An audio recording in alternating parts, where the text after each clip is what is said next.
So, ayan. Ito yung sa half face ko. Ang ganda ng coverage.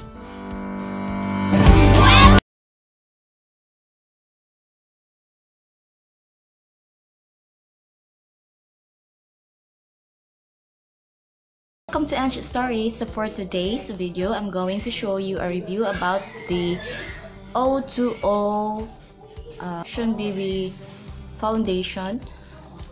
So this is what I bought online. This is the product.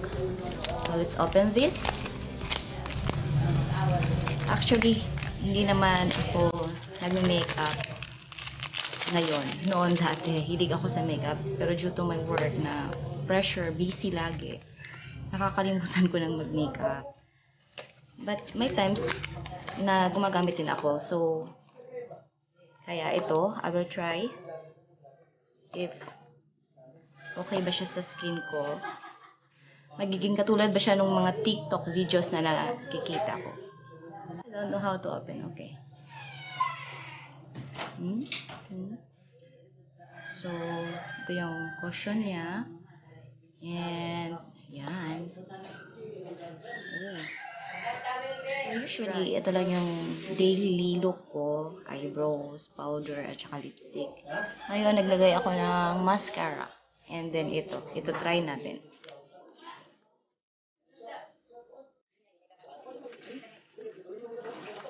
Please like and subscribe. Click the notification bell. Ayun. Medyo nakikita nyo na ba yung changes? Okay.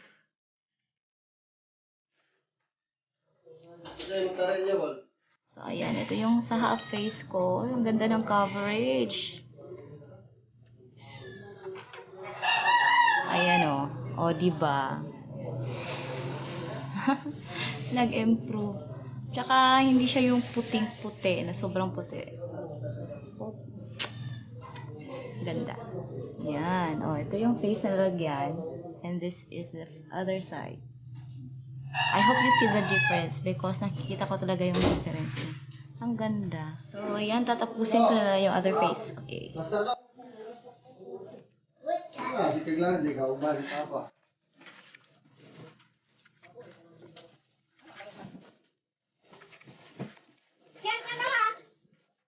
Ayan. Nakita nyo na ba yung difference? Ang ganda niya, ha?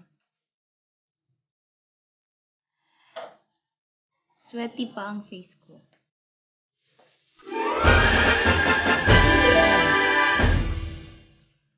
I like it. Natural look lang siya. Dagdagan natin ng konti. Medyo...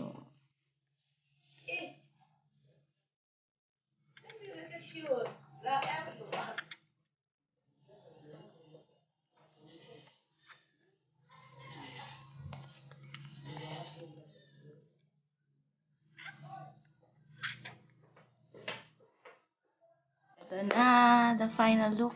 Sweaty pa yung face ko kasi mainit dito. And then, pero diba? Oh, ang ganda.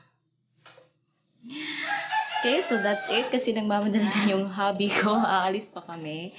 Isiningit ko lang talaga to para magamit ko na yung O2O na foundation. And for me, it's very nice to use. Okay? Ang ganda niya. I like it. Thank you for watching!